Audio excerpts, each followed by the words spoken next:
everybody. Welcome to TechSafe episode 32, brought to you here by WCCA TV in Worcester, Massachusetts. Great thanks to our wonderful hosts here and our producer, Adam Rice. We have another exciting episode ahead for you today. Some of you may have watched episode 21 with Sidnee Cox from Santa Rosa, California. She is back with us today to tell us about the inroads that they are trying to make in their community against cell towers. She is a retired school teacher and has done some remediation in the schools as well by literally building her own little Faraday box to put over that wireless access point that was making her sick in the classroom and impacting the ability for the children to think straight and perform well on their academics. So welcome back, Sidnee. We are so delighted to have you with us today. First, tell us in a nutshell how you figured out that we have a problem with wireless radiation. Oh, in a nutshell. Wow. Going back to 2014, my husband and I were making trips to rural Long Island and to clean out my mom's house after she moved in with us in California. And for some reason, my husband's blood sugar was wonderful there. He's diabetic, and he takes his blood sugar every morning. And his blood sugar was always in the low 80s. And here in California, it's in the 90s, usually in the low hundreds. And same diet, same kind of food, doing the same thing. And we couldn't figure it out. And I thought, well, what's the difference? And at that house on rural Long Island, there was no self-service. I had to go out in the street if I wanted to use my cell phone. Most of the time I kept it turned off. And then I thought, what's different about this rural place? Well, the only difference I could tell is that we don't have any self-service.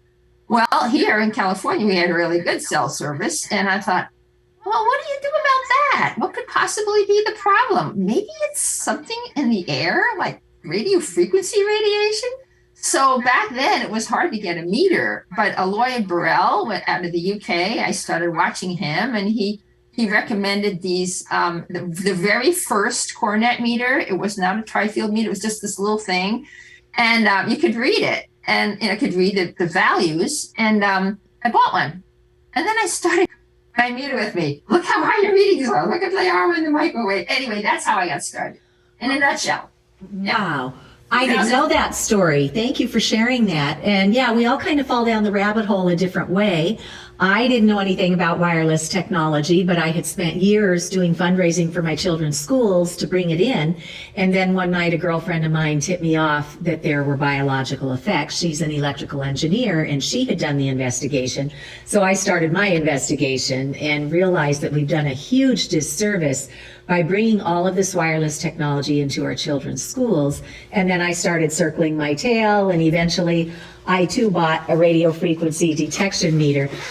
This one is the Safe and Sound Pro 2, which was recommended at the medical conference for electromagnetic fields. So we have placed one on loan in our public library. Libraries all over the country are starting to put a radio frequency detection meter on loan so that anybody in the community could go out and just do your gap analysis.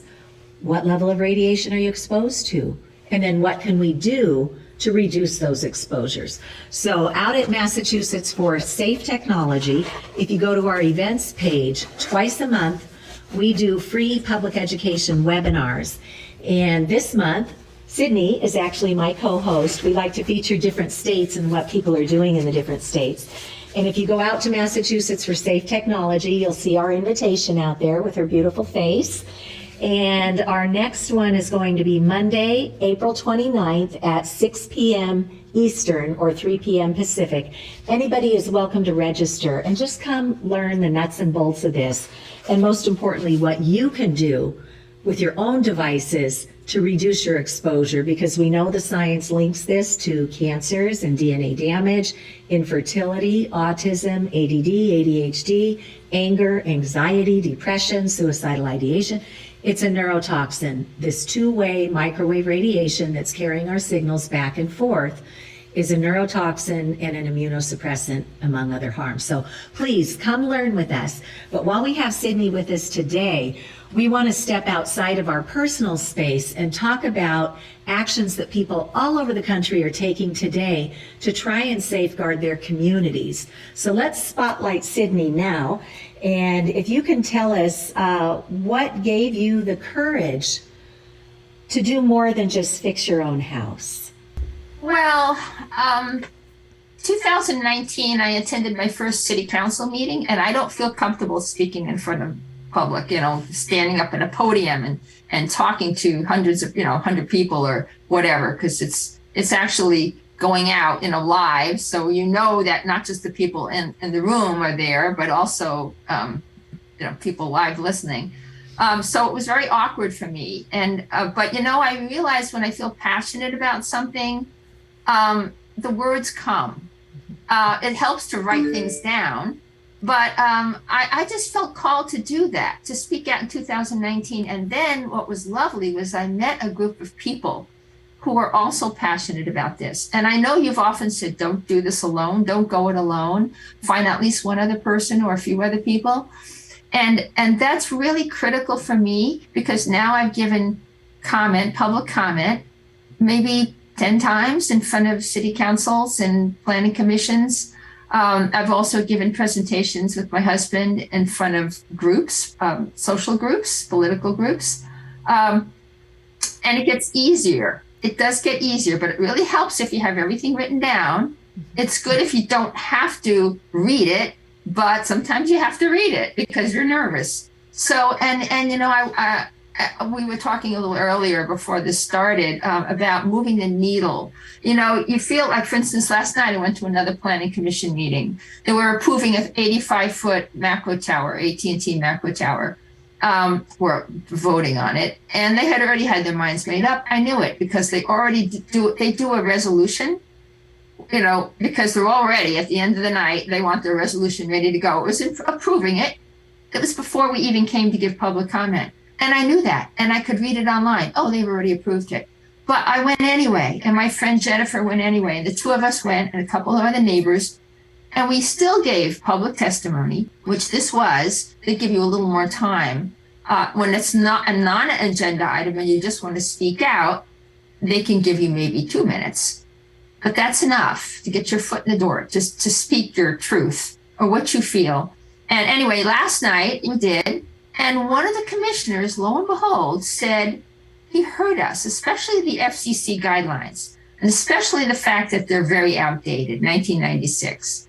And also the fact that our ordinance, our city ordinance, or zoning code, I should say, is outdated also. It's a decade or more old, way before this infrastructure has been put everywhere. He said, it's time for us to really ask some questions. It's time for us to update our ordinance, our zoning codes, so that we can have a better checklist, because we don't have a good checklist now, and we just have to approve these things. And he didn't feel good about it.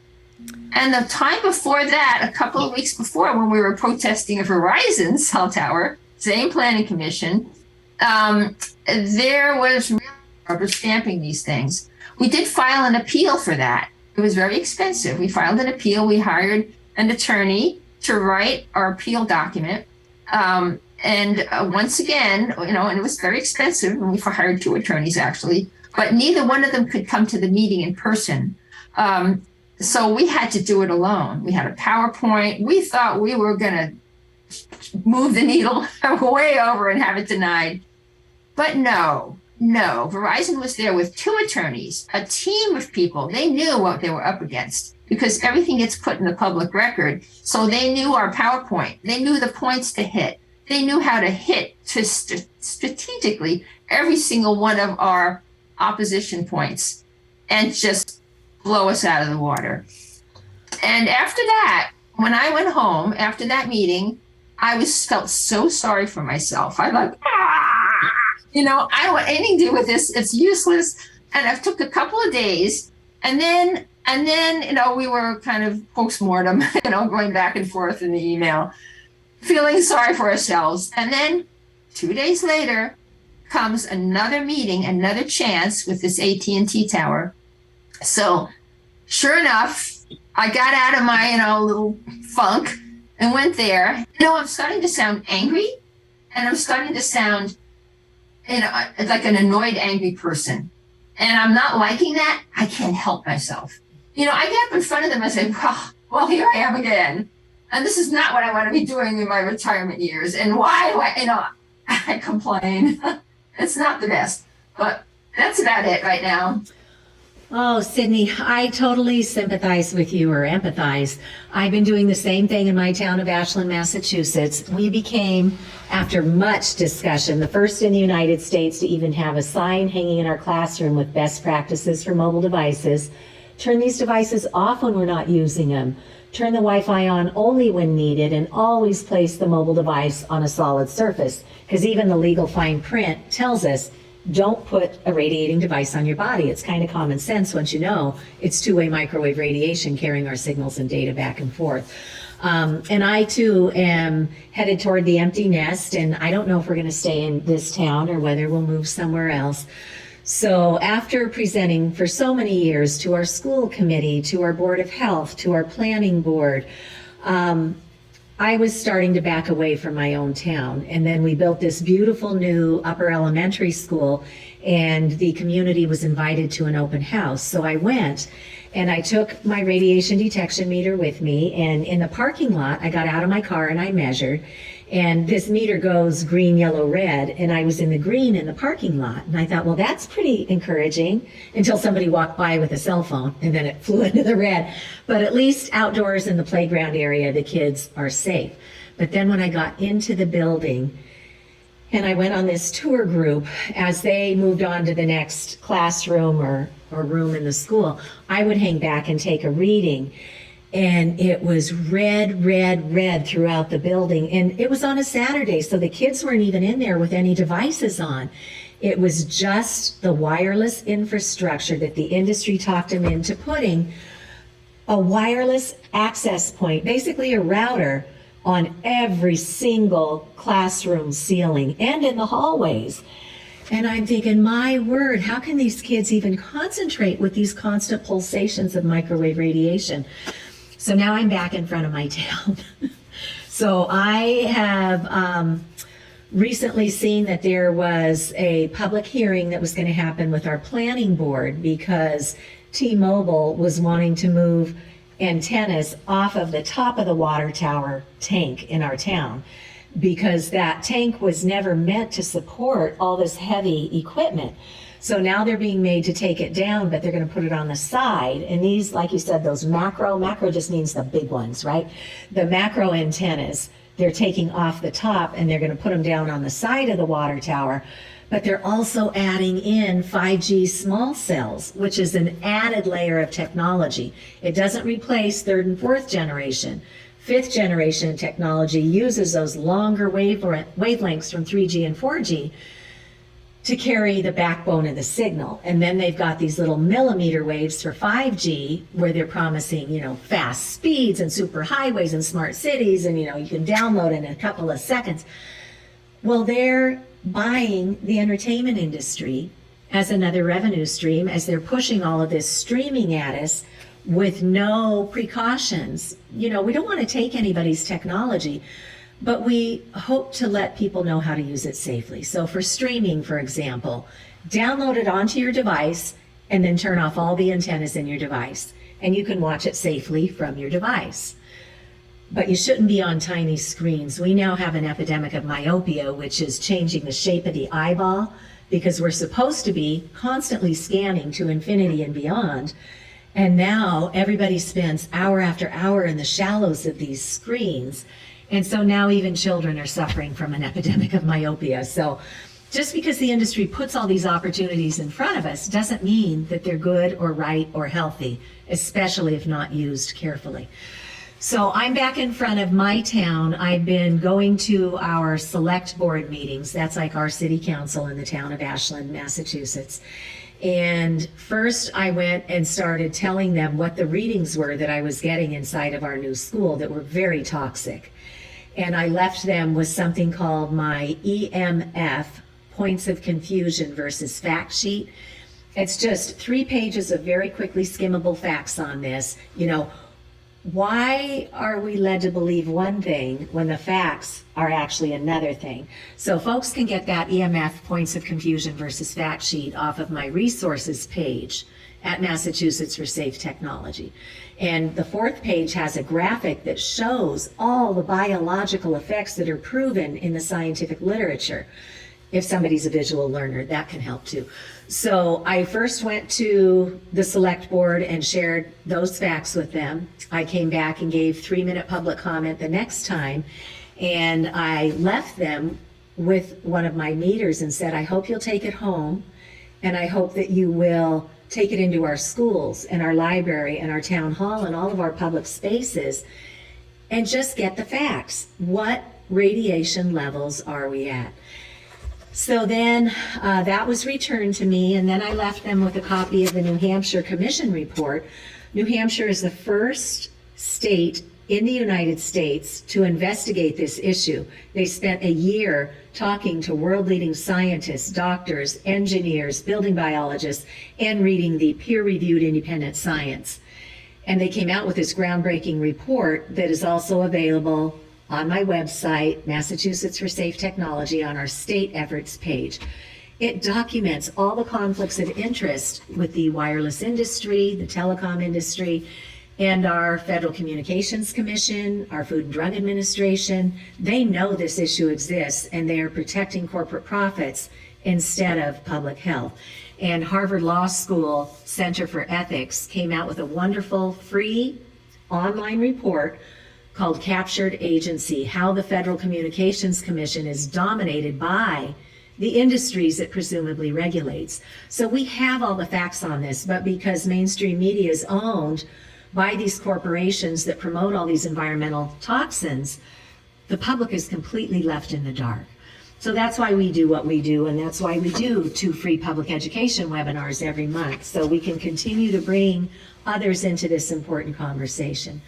So I have been talking to my town again, and just this week, our select board chairperson, Rob Scherer, reached out to me and said, we would love to invite you in to give a half-hour presentation next week. So I will be doing that, and we'll see if we can make that available online too.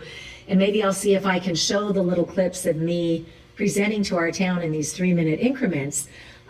Maybe it'll inspire somebody else to step up too, because this is not where any of us plan to spend our time. You know, like you said, Sidnee's retired. She should be off having a good old time. And instead, she is called to do this important work. So if anything that we're doing can inspire you and your community to do whatever it is that you can do, start somewhere. Don't expect that anybody's going to take the ball and run with it, because their plates were already full before this issue showed up. So as Sidney mentioned, don't go it alone. There's this amazing award-winning film. It was part of the United Nations Film Festival. It's called Generation Zapped. It's just been censored on Amazon Prime here in the US, but in Europe, it's still available on Amazon Prime. And thankfully, it is available through many of our libraries with their streaming services of Canopy or Hoopla. You can watch Generation Zapped through your library, or you can just go find it online. It's on YouTube with ads, or you can purchase a license to view it and share it with your loved ones for just a few dollars. So this is a great way to bring people together. Do a potluck. Have people come over for a bite to eat, sit and chit chat, then watch the film, and then say, wow, who knew how toxic we have become with electropollution? But hey, let's start thinking about baby steps of what we can do. So Sidney and I have shared some of what we've done at the local level. Sidney has also been working closely with Odette Wilkins, who runs the, help me here, Sidney, the call. The national call. The national call. In fact, it starts today at 10 Pacific time. Usually about 20 to 30 people come each time, maybe sometimes 40 people. Mm-hmm. And she talks about everything, people, even some people from the UK are on here, people from all over the United States. And Odette's big thing right now is pushing to get meetings with legislative aides and senator aides, people that work in the office, so that they can do their presentation to talk about the really bad federal bills that are working their way through Congress. Just on Monday, a very bad bill passed. It was 6492. And unfortunately, one of our legislator people, legislators, Jared Huffman, was one of the ones that championed this with the Connect Our Parks Act. So what they want to do is they want to put antennas, they want to pepper them all over federal, our beautiful parks like Yosemite and Yellowstone and, Zion, whatever. This is a federal bill. And that's so that, hikers, when they're in the back, back 40, whatever, back 100, can make a phone call or, hey, look at this cool video. Look where I am. Let me send it to my friends. Well, people go to these national parks to get away from this stuff. So the fact that this is only part of the bill. The bill it was 6492, and it passed on consent. In other words, consent meant that when it was being voted on in the House, it was just a voice vote. It was not even a written vote because there was not one dissenter. Not one person said, "Now wait a minute, maybe we should look into this more deeply." For instance, this bill has a lot of good things in it, making better trails for bikes, helping campsites have to have X, Y, Z. None of it had to do with wireless, but they slipped the wireless thing in just less than a week before. It was section 4, I think. Let's see, section 143, 142, 141. It all had to do with putting the wireless infrastructure in. And this is what they're doing. They're taking must-pass bills.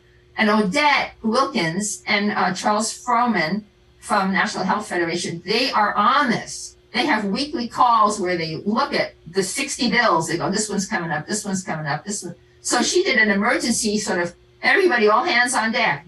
Contact your legislators, tell them vote no, or tell them to amend, take this section out. It was great the way it was, take this out. Well, the problem is on Monday, I think they had 15 bills to vote on. And Monday's a travel day for a lot of these Congress people. They go back to their homes and then they have to come back. So since it's a travel day, who knows how many were actually there to vote on this? And since it was a voice vote, we don't have any record of how they voted. We can ask them, how did you vote? But we don't even have a record of how they voted. It was just a voice vote. That's just on suspension. They suspended the rules. Mm-hmm. So that's what's happening, is they're slipping them in, voting on a Monday when most of them aren't there. Just yay. Any nays? And if a congressperson has a feeling about it and is not so keen on it, unless they speak up and say, I oppose, put their head on the chopping block, it's going to pass. And that's the problem with what's going on right now. So what Odette does, and Charles Fromm, and we do when we set up the call. So you just have to call the federal office, mm-hmm. and there's a way to contact your congressperson and say, I'd like to set up a call with one of the legislative aides, either local or federal. I mean, they're in Washington. What's your availability? I'd like to talk about the telecommunication bills. And you don't have to say if we're against it, which ones. You don't even have to know. You just ask for that. Mm-hmm. And then they get back to you. And that's what happened when I contacted Jared Huffman's office and we got 2 meetings set up. One with a legislative aide in Washington and one with a local aide that actually, that for his local office. And they look at you, the aides, they look at you and they're just looking because they don't understand and they have their cell phones and this is new to them and they're just sort of blank slate.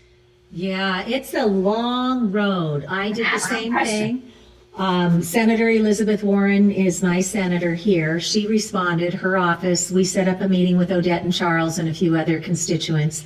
I didn't hear anything back from Ed Markey when I made the request. I didn't hear anything back from Congressman Jim McGovern when I made the request. But I have met with their offices over the years, both in Massachusetts and in Washington, D.C. And I'll tell you, I think the public policy is the last thing to change. I think it has to happen at the grassroots level.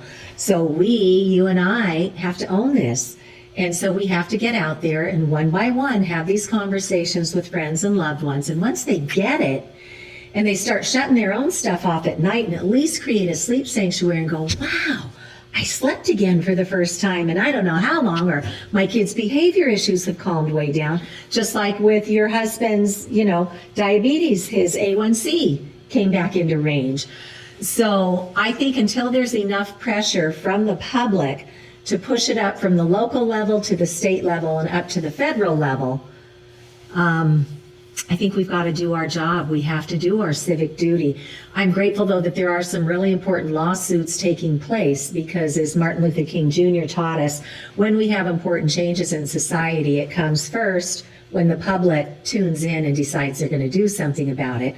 Second, it goes through the courts. And third, public policy eventually gets enacted. In this case, to catch up with the science. And we know that the FCC, which is supposed to protect us, is protecting corporate interests instead. And they've been sued for ignoring 11,000 pages of evidence. And we're going on 3 years now, and they've completely disregarded the court order to protect children, to protect the elderly, to protect people with existing health conditions and electrosensitivity, and to protect the environment. Because as much science as we have on what it's doing to you and I, there's another robust body of science about the disruption to the pollinators, the birds, the bees, the trees, and every other biome on our planet gets dysregulated by microwave radiation. So we've definitely got our work cut out for us, Sidnee, and I'm just so inspired. We learn from each other. I'll try something in my town, you try something in your town, but really, let's get our friends and loved ones on this, and maybe we can help them to avert a personal crisis of their own. So, Sidnee, any closing remarks as we wind down our clock here? Well, it's interesting. I have this little piece of paper, and I just want to end with a quote. And this has to do with everybody being on their phone and being so externally referenced. So the quote is, it says, if the creative muscle of the imagination is not used regularly, then we become dependent on external forces to shift our consciousness. And so that's the problem is, oh my God, I don't know. Let me go and look on my phone. Oh, I don't know. Let me go look on the internet. Well, that's the problem. And I think everyone is becoming so externally referenced.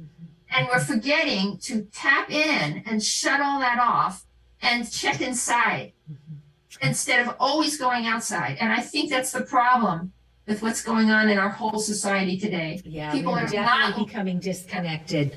But I'm also inspired because we see parallel societies popping up where people are going, that was a fun ride, but it's not healthy and it's not right for us. So people are mindfully choosing the lifestyles that they want to have. So with that, we hope everyone will have a Tech Safe Day. Join us at Massachusetts for Safe Technology. Sidnee, tell us what websites you have as well. Well, our website is EMF Safety Network.org and SafeTech4 Santa Rosa.org with the number 4. Okay. But I have to do all the updates on these websites, and I'm a little slow on this because I'm multitasking. So, Cece, your website is the go-to website for all this incredible information. You can check ours out, but I refer to yours all the time. Well, thank you. We've worked hard and we hope to keep it up to date. I'm the one doing that too, so I feel your pain. But thank you, everybody. Keep tuning in. Bring others to come learn with you because this is how we get it done. So again, have a Tech Safe Day, everybody, and we'll catch you for episode 33. Bye-bye.